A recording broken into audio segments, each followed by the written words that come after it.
You don't learn a language simply by watching TV shows in your target language. In fact, it's totally useless for beginners. Furthermore, apps are not the best way to get you started on your language learning journey. And let's be honest, you cannot learn a language just by 20 minutes a day, and you also don't need online courses, or even classes, or even teachers on italki. Good day everyone, my name is Thomas. I am a 20-year young German traveler, currently based in Australia, speaker of 5 languages. Just recently I started this channel here, Linguaholic, to share my knowledge and my passion about languages and the process of acquiring languages itself. That's already the keyword. The problem I have with the term of learning a language is that it implies something active, whereas babies pick up a language naturally, intuitively and subconsciously. They just listen and learn. Listen, look and listen and learn. Observe and just mimic. They don't sit there and study textbooks or grammar.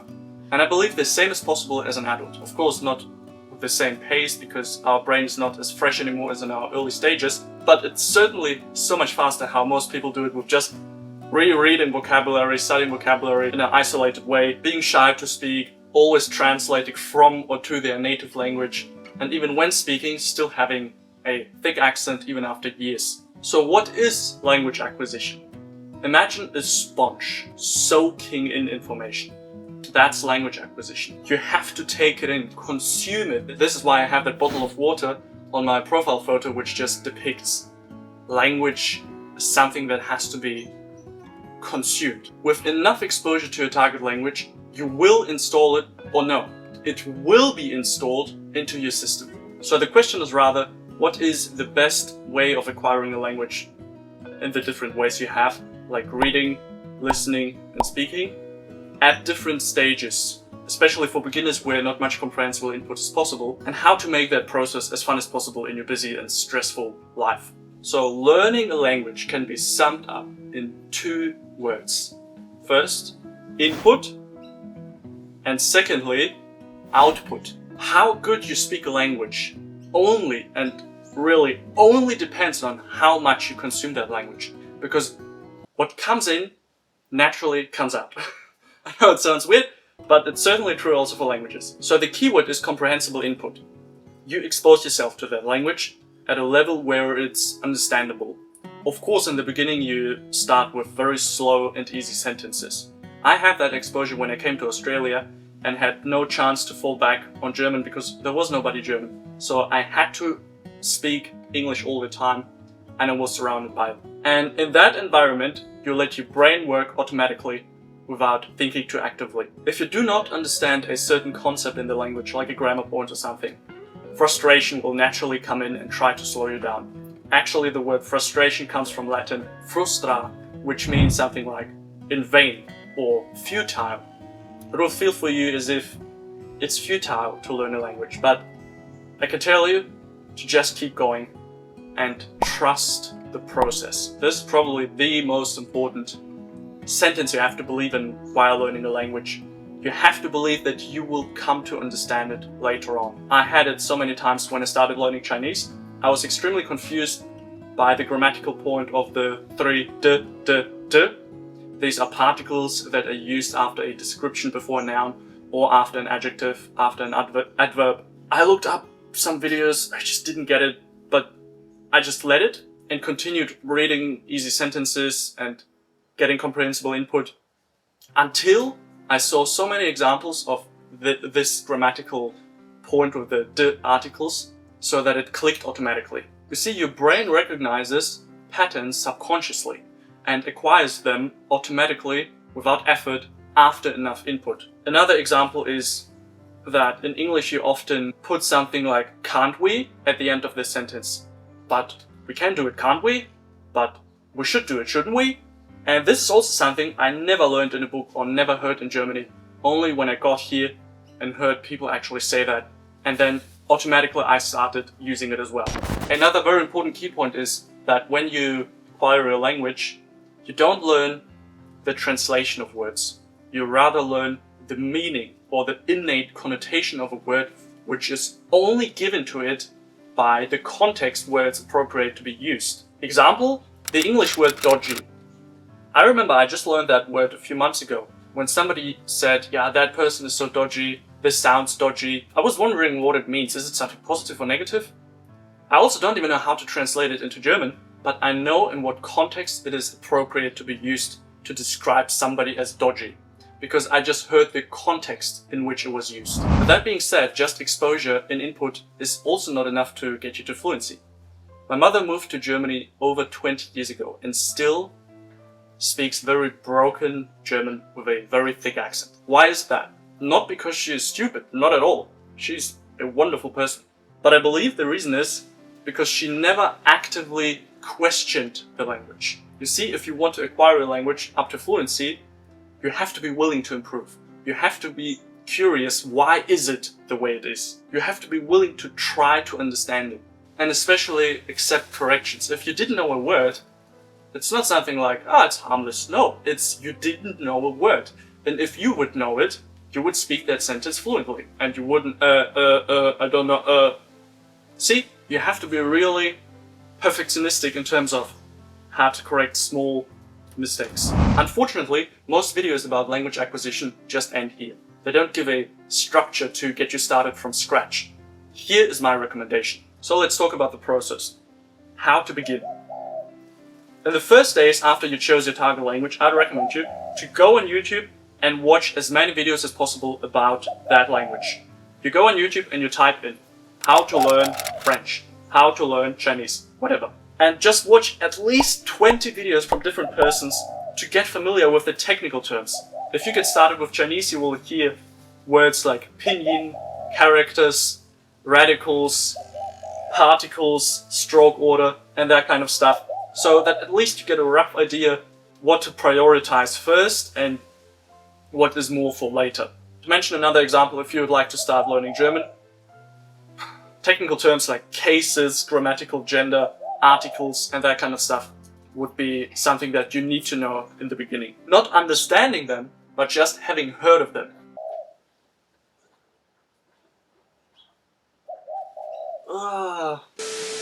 I just had to stop the video because one of the dogs literally puked on the floor.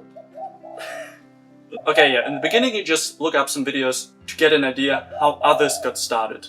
Always learn from others. Secondly, get your pronunciation right. Right from the beginning. Learn the alphabet. And don't try to speak a new language with the sounds of your native language, because this will make an accent straight away. Of course it is impossible to speak a new language without an accent in the first years. Even I still speak English with an accent, which I find very annoying. But try to learn new tongue and mouth movements if necessary. For example, I know somebody called Vlad or something. He is a preacher from Ukraine living in the US, and he has been there for over 30 years or something. And you can still hear such a thick accent. I mean, he speaks fluent English, but you can recognize straight away that he is not a native speaker. And yeah, but as I'm getting older, a lot of that hype begins to fade. And a lot of times when hell breaks loose, stuff hits the fan. Mostly because he's rolling his R's. He's saying, that's very good. The reason is not because he's stupid or anything, not at all. I love his sermons. I'm just talking about his pronunciation, which doesn't say anything about his personality or so. So, the reason is because he never learned new tongue movements, how to pronounce the English R. Something like very, you don't say very, and you don't say very. And this is something everybody can learn. It's not that you cannot learn new sounds, to produce new sounds with your mouth as an adult. Not at all. It's like learning a physical movement for a sport as an adult. The same with how to move your tongue. Then you learn the first few hundred words sorted after frequency, not after topics. Textbooks these days have a chapter where they have colors, and then somebody comes and says, oh, I can say white and blue and black and yellow and green in Chinese now. How does that help you to have a conversation? It's totally useless, but go on Google and type in most frequent 500 words German, English, Chinese, whatever. The first words will be probably something like the pronouns. I, we, and then words that we use every day. Go, today, weather, good, bad, these kind of words. Make sure to learn those first, because in daily conversations we use just a few hundred words. The goal is to learn speaking as soon as possible after all. Also about the method of how you learn vocabulary, don't just do rereading, that's the worst you can do. Always use some mnemonics and some tips and tricks how to memorize these words. For example, in Latin, I always use a technique. I'll just give you an example. There's a word agitare. I think that even exists exactly like this in Italian. So it's two birds with one stone. Agitare means to stir, okay? To stir a soup or whatever. Now the word sounds like or looks like a guitar. Agitare, a guitar. And now you visualize that you stir a soup with a guitar. Done. And the better you visualize it, or the crazier your mnemonic is, the better. Other examples are spectare, which means to watch something. You watch something that is spectacular. Spectare, spectacular. Or dicere, to speak. Dictate. If you dictate something, you speak what others should write down. And you can even do it with very abstract words like ita, which means so. Ita, so. What I always remembered with that word is, so you cook Italian. So you cook Italian. Ita, so. Believe me or not, but you can do that almost with every word that you come across with. Especially the more languages you know, the more you can use your other languages to create new mnemonics. Alright, from there on, you just consume lots of content. What type of content I mean, I'll get there in a minute. You consume that content along with grammar points. Not grammar first and then input, but both at the same time. If you don't understand something straight away, just keep going, because later on in hindsight, looking back, it will explain itself because you already saw lots of content. You know, there are two ways of learning something. First is you write it down. Everything you see, you write it down. It's like preparing for an exam, which is more like short-term memory. Or you just catch it over and over again until it becomes familiar and your system recognizes it as important and it goes in your long-term memory. This is actually how I learned most of the words in English, but not just by hearing them, but by looking them up. Especially when I came to Australia, it happened like 30 to 50 times per day that I took my phone out, typed in the new word that I just heard or came across with, sometimes look up the pronunciation, and then keep going. And this is what you gotta do. You also need to learn how to write that word, or how that word looks like. Writing things down is not bad, I'm just saying don't do it too much, because it will ultimately slow you down. Just repeat certain things over and over again until, as I said, you become familiar with it. The best part about input is it can be done passively, so on the way, or in a very comfy position. So most of the time, I'm just hanging on my bed or in the camping chair and read, or listen to something, or watch videos, and that's, yeah, especially for lazy days, you can at least just watch and listen to input. So what I mean by consuming content. If you know a language already fairly well and understand like 70 to 80% even at native speak, then just watch lots of videos and TV shows about stuff that interests you. I personally back then listened to a lot of sermons, and this boosted my listening comprehension a lot. Go on Netflix and just watch as much as possible. But not just watch consciously, which means pause, look up words if you don't understand anything, repeat certain things, shadow whatever is being said. Shadowing is a very important technique which you can always practice from home. Nobody will ever see you, nobody will ever hear you. You just repeat after what is being said yourself. I personally in the beginning had such a problem that I just had to shadow every single sentence. I couldn't watch one episode just in one go. I always paused and repeated and repeated and repeated until it sounded as close as possible to the actor's pronunciation. So I was always watching like, we gotta go, we gotta go, we gotta go. Let's do that after that. Let's do that after that. Always repeating, and this will boost also your pronunciation while watching. Certainly this tip can only be applied for those who are on a upper intermediate level already of the language. If you just started learning the language, you need something slow and easy. Even I, who have studied Chinese for half a year now, on a daily basis, I still don't understand anything of native speakers. It's just too fast. I only can pick up bits and pieces, but it doesn't make sense because my brain cannot process the information quick enough. So you need to start small. Go on YouTube and type in A1 vocabulary list with example sentences. You will find lots of videos with the length of 1 or 2 hours where they just read simple sentences very slowly and repeat it like 2 or 3 times with translation. Familie so sehr. Mir auch. Ich liebe meine Familie so sehr. You go and download these videos as an MP3. You can just type into Google MP3 downloader, YouTube downloader, whatever. Or if you don't want to do that, you just get the YouTube offline version and you can listen it on the way. And then you just listen to them. Not once, not twice, not 3 times. You listen to one of the videos at least 20 times till it just becomes too easy. Till you can translate everything, till you can say everything what they say without effort. And then you can move on to the more difficult stuff. You go to A2, C1. If you learn Chinese, it's HSK1, HSK2. And then you can go to short stories, where you don't just look at small sentences without any context, but at short stories where you have a certain context. You will have many nostalgic moments of your childhood because you read like kid stories, but this is the best way of getting input, and it's fun. The good thing about this is that you have easy sentence structures. It's not too overwhelming at first. And what I also recommend to do is, in the beginning, only in the beginning, is a literal translation word by word. To give you an example, just recently I came across that expression in Chinese, 便宜很多, 便宜很多, which means much cheaper. But if you translate it literally, it's 便宜, cheap, 很多, much, or more. It's not like in English you say much and then cheaper. You also don't have a comparative or superlative in Chinese. So this is what I mean about sentence structure, so that you start seeing the logic behind that language. During your language learning journey, YouTube is gonna be your best friend. On YouTube you can find literally everything. Every grammar point.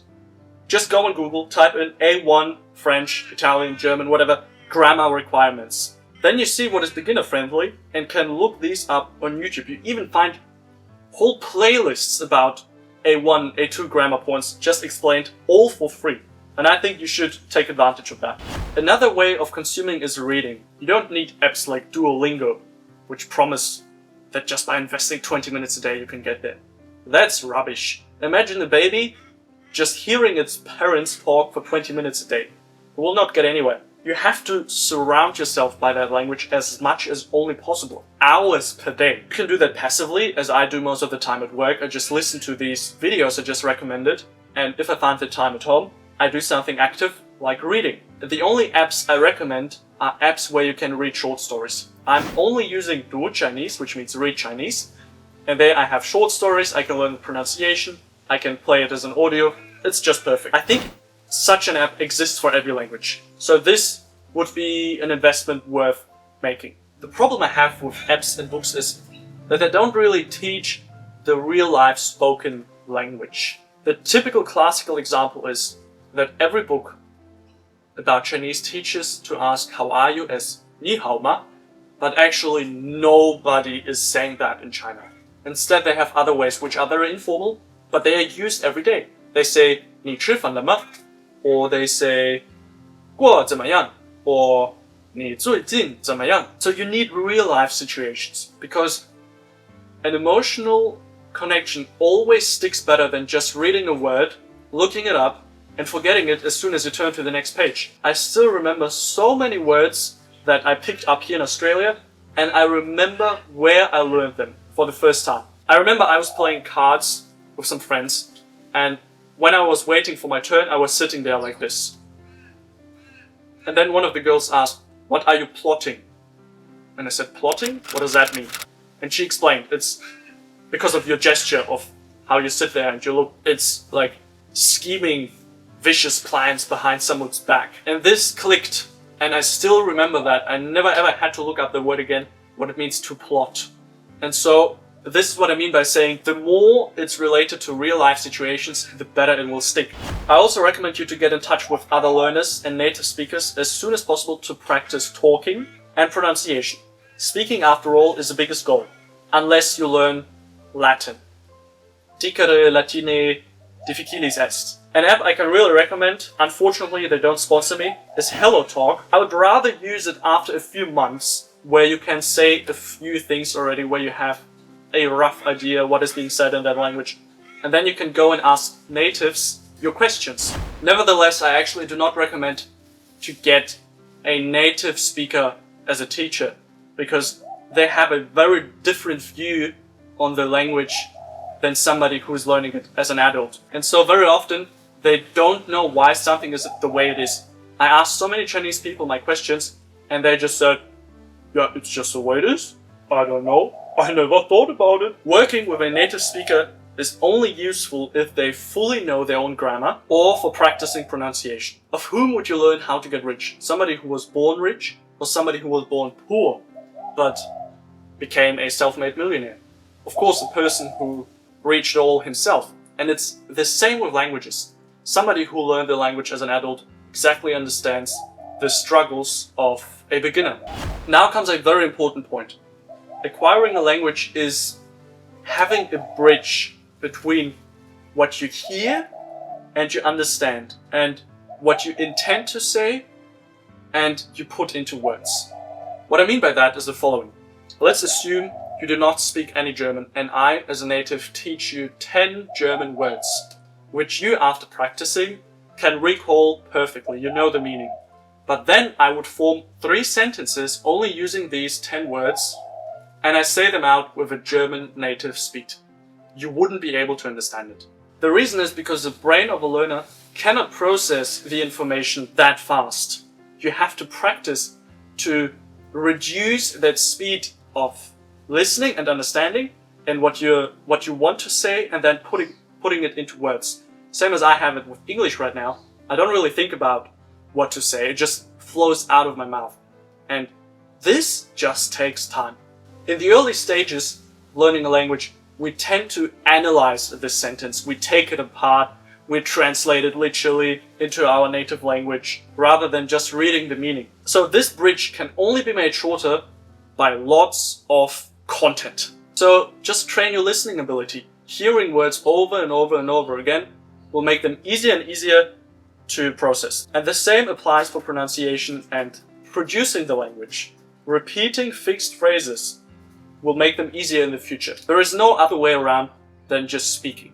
Everybody who speaks fluently in a foreign language has a very long way behind them. Now I'd like to mention some additional points that others not always mention. First point is to not translate into your native language.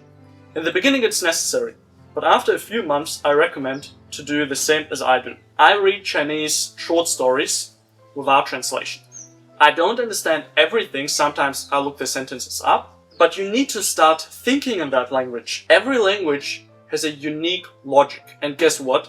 It's not the logic of your native language. Even if I would know 3,000 words of a foreign language, but never heard somebody speaking in it, I wouldn't be able to speak in that language, because the only basis I have is my mother language, which has totally different sentence structures and patterns in grammatical cases, so the sentences are not put the same way as in my mother language. To give you a funny example, I'm living together with my mate right now, a childhood friend called William.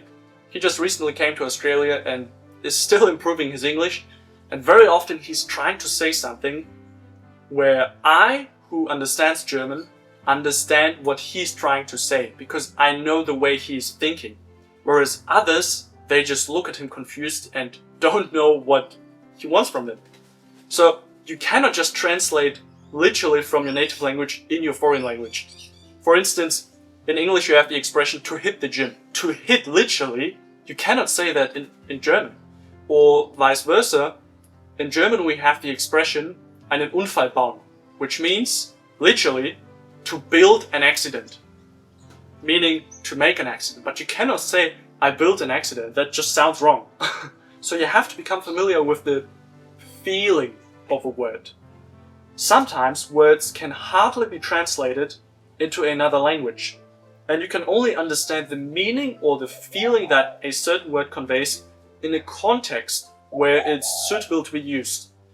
Examples: the word cheeky once I called a girl cheeky, but that was more like a friendly cheeky in terms of you make fun of everyone.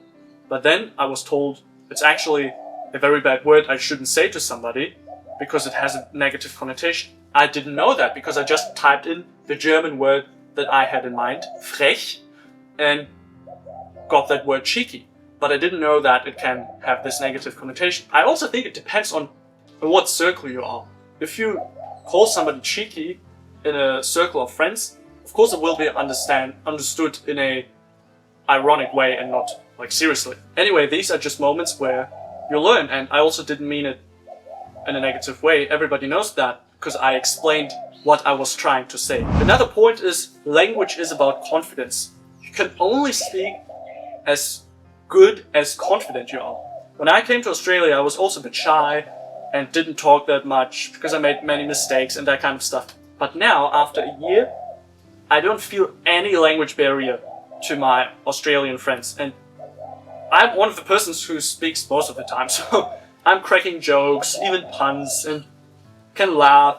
So make sure to have good friends who do not laugh at you if you do mistakes, who have understanding with you as a learner. The next point is don't learn isolated words by themselves. See new learned words in sentences that are understandable. Only that way you will truly understand the innate meaning, or as I say, feeling of a word. Can that bird please shut up? Another yo. Especially with abstract words. Also, don't learn isolated words but whole sentence patterns. Especially learn something that you want to be able to say in the early stages, because you will always remember these basic statements. For example, how to introduce yourself, how to talk about the weather, these basic kind of stuff. You will always have these click moments and connections when you come across that pattern again later on. I probably didn't make it clear enough. Learn sentence patterns and not just words. You don't just use the same words over and over again, but also the same sentence patterns. Sentences like not only but or although or because so I know that This is what I mean. If you come across these structures, try to take a photo of them in your brain. Now finally, I'll just call some tools which are indispensable in your language learning journey. First of all, spaced repetition software. If you don't know that term, then I'm really sorry for you. Very powerful tool where the software or the AI helps you to repeat certain words in the right interval before you forget them, and sorts the words for you, which words need to be repeated and which words you know well. Most popular is Anki, people praise it, but I'm actually using something else called Traverse. But it's because it's connected to my Chinese course, so I recommend you to use Anki. And also there, don't just write down isolated words, but whole sentences. Not just to learn the sentence. The goal is not to learn 1,000 sentences. The goal is to learn many words and sentence structures so that you can form endless sentences yourself. Secondly, because you remember what you said far better than what you heard or what you read, make a habit with a speaking practice. Something you could do is just put down your phone as a camera and talk into it at the end of the day for as long as you can in that language, like 10 to 15 minutes. And you can even start doing that after a few weeks. As soon as you picked up these basic phrases to say where you're from, who are you, what country you're living in, what is your favorite food, this basic stuff, and you repeat it over and over again every evening. And the point of that is not to speak perfectly in terms of pronunciation, but to reduce that bridge between what you try to say and then when you are actually able to say it out. In the beginning, we'll be sitting there like, but where you want to get is to speak effortlessly. So speaking with lots of mistakes is better than not speaking at all. If you want, you can even send that recording to a native friend and let them review it, give you a feedback so that you know what to correct. Another good point is to write a diary in that target language where you do the same, you just write down basic stuff. The day was good, the day was bad, the weather was sunny, it was rainy, work was exhausting, blah blah, this kind of stuff. Alright, To sum it up, language acquisition is like a sponge. There are no shortcuts to learning a language to fluency. Show me one person that became fluent in the language in just half a year, and I don't mean fluent in just introducing yourself. Even I can introduce myself fluently in Chinese, but I cannot talk about every topic and about deep conversations in Chinese. So this is not fluency. Build up a language learning habit where you do something every single day for your goal, so that language learning becomes part of your lifestyle. Listen and observe carefully, and then just mimic. Repeat. Listen, repeat. Observe, repeat. Learn as much as possible on the way, on the go, and don't stress yourself not understanding something straight away. Just keep going, trust the process. Try to learn as relaxed and stress-free as only possible. I hope that helps. Alright, bye bye. Tschüss, до свидания. Wale, 再见.